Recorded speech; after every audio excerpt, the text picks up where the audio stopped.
Distractions with jobs. I know so many who have been on the spiritual path who simply don't feel they can go any further because they have to work for a paycheck. My friends, that makes no sense at all. To put aside your own enlightenment, to delay it or procrastinate it because you have to work. You have to work at this thing called being a mid-level manager, working in a cubicle, getting a very limited paycheck, just enough. And they put enlightenment aside for that. Why? Because they don't trust themselves. They don't trust that all the abundance they need is going to be there. Oh, I understand it takes a lot. It takes a lot to walk away from that job or to at least energetically release it. How am I going to feed myself? How am I going to pay my rent? So they keep doing it day after day after day. Many come to gatherings like this or other spiritual gatherings around the world to get a little bit of rejuvenation. They get a little pep talk, and then they go back to their mid-management job, working in the cubicle, doing the same routines and procedures day after day. Even though I'm an ascended master, I could say that it breaks my heart. It saddens me to see this. It saddens me to see how humans can be so hypnotized into the routines, into the limitations, when in a way it is so easy to let go. Easy to let go, and then a series of changes begins to take place, as so many of you know. Difficult changes at times, life-changing, overwhelming, near death for some of you, near death kind of changes, but ultimately you emerge through those. You emerge. Most jobs are from the old energy. They were a kind of a type of holding pattern for you. They're a way of just existing while this new energy came into being and while we were going through our discussions about preparation for being a teacher. So the best thing with any of you who have jobs is to let them go. And what we mean by that is energetically disconnect. Even imagine yourself just letting it go, letting it float off like a balloon filled with helium. That doesn't mean that you have to quit. It doesn't mean that you're going to be fired. It means that you're releasing your dependency on it so that a different type of, passion can come into place.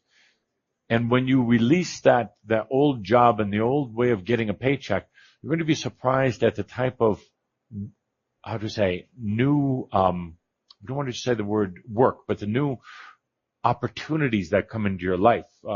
So many humans and Shambhala are still dependent on a job. And we've said to so many before, when we get into this true teaching, you're going to find that it's very difficult to work for another company. It's going to be very important for you to be doing your own type of work. So let the job go.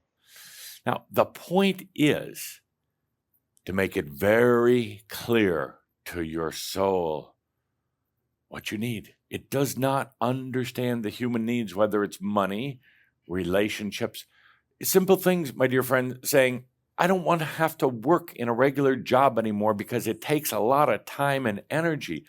It's almost a shame that you're doing that unless you absolutely truly enjoy it. But I dare say that most people who are working for someone else are not that much enjoying it. They're maybe enjoying it a little bit more than something else. In other words, it's the lesser of the devil, so to speak. But if you're occupying day after day after day of just trying to make a paycheck, so you use it, well, I have to make a paycheck. And if you believe that, you'll continue going down that route. There are many here who walked away from that. If you don't like your job, if you love your job, stay. It's beautiful. Look what you created. But if it hurts to go to it, if you can't get out of bed and hardly get out of bed in the morning, if you hate it and find that it's taking your energy away, make a choice. Make a choice in here. It doesn't have to be going in and clearing out your desk tomorrow.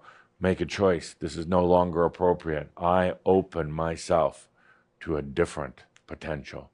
If you don't like your job, make a commitment to yourself that you're going to get out of it. Stop thinking about it. Stop saying, I don't know what to do. Stop procrastinating, leaving. Say, I'm going to make a commitment now to do something I like to do.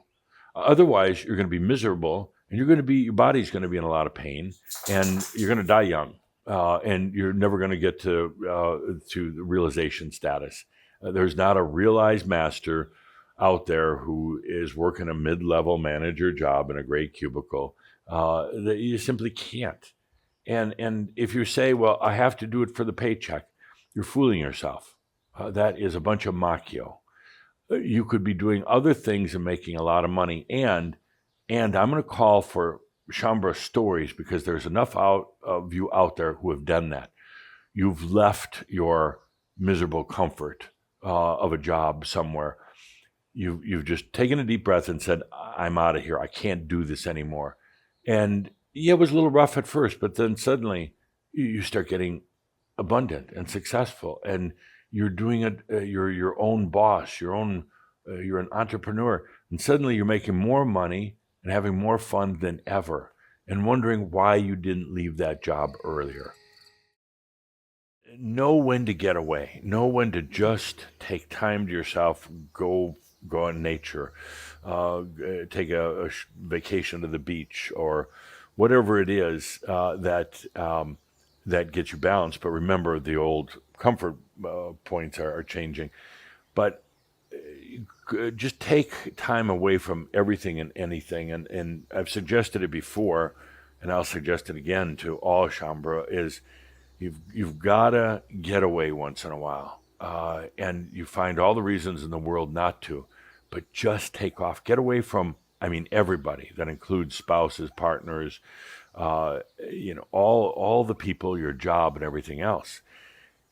Because you need to rebalance and rejuvenate. You need to get away from the noise. And you need it at least several times a year to do that. If you're not, you're going to turn into a bunch of knots. That's why I say you've got to take time to yourself a couple times a year, if not more often. Once a month would be preferable. But you've got to take time for yourself. And Calder is wondering about that also. I'll add to, in particular, the two of you, and that's highly unlikely, but also the Crimson Circle staff. You've talked to them about it before, but they don't do it. You've got to do it, and particularly the staff, because you're right in the highway, and the energy highway of Shaumbra. It'll wear you out. You've got to get away once in a while. You need a reprieve. You don't need death necessarily. You just need to get away once in a while. Yeah. Do some breathing, do some singing, and remember that the old comfort places, zones don't necessarily work, but just get away and have some time to yourself. Yes, you still need to take time to yourself. You still need to get out in nature. Certainly listen to music. Sometimes just the stillness of nature, just the beauty of being with yourself, with the I am, with your oneness. Well, I like doing this. I can look straight into the world through here. But you say, what about my job? Well, you don't like your job anyway. You complain all the time. You say, but what am I going to do for money? With that attitude, you will probably starve and go broke. You'll probably die. Then you will come over here and we'll have to have a long talk. It's like a blind person walking through a large grocery store saying, but where is the food? If you reach out, if you open your eyes, you'll see it is everywhere. It is abundant. Doesn't have to come through anyone else. It doesn't have to even come in this abundance for your life in through the conventional ways that other humans are used to receiving it. It doesn't have to come in through a paycheck. It doesn't have to come in by somebody else giving it to you. You just actualize it. What do I mean by actualize? It means you realize that it is already there. Perhaps sitting a half a dimension away. Perhaps just a half a breath away. What is my passion? What do I want to do? And they're going to say, well, I like to make birthday cakes, you know, being an operations manager to making birthday cakes. And then they can say, but how can you make a living at that? And then the light bulb goes off. You can make a tremendous living. You start it on the internet and get your orders in and make beautiful birthday cakes and ship them all around the world and make a lot of money. And pretty soon you got 5, 6, 7 staff members who are all robots working for you making birthday cakes. It's very possible these days. You could take anything. What do you like doing? What are you good at, or what would you like to become good at? Take that and let the energy serve you. Let it blossom. You have to stop this I don't know attitude, or I can't do it, or it's just now take the approach, how can it be done? And let the wisdom and the energy come to you. Ask the question, how can I make an abundant living doing the things I'm happiest doing? Take a deep breath, get out of your mind, go do something else. The answer will come to you in a dream, in a waking state somehow. The answer will come because it's just energy trying to serve you. But it's essential in the relationship, let me call it the living, manifested relationship with your soul, your I am, to make it very clear. Don't expect that the divinity understands humanity. It thinks you do. But working together, the I am presence, you can create and experience whatever life you have or want. Be clear. Don't feel guilty about asking for what you want. You are a master, and it's time you had the tools. You don't have to suffer a job or suffer bad health or suffer bad relationships or any of that. Not at all. Keep it simple. Keep it clear, and it becomes so.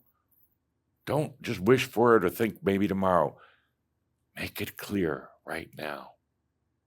If you keep it absolutely clear and you really know what you want, it has to happen. It's not magic. It has to happen. It is a natural physics.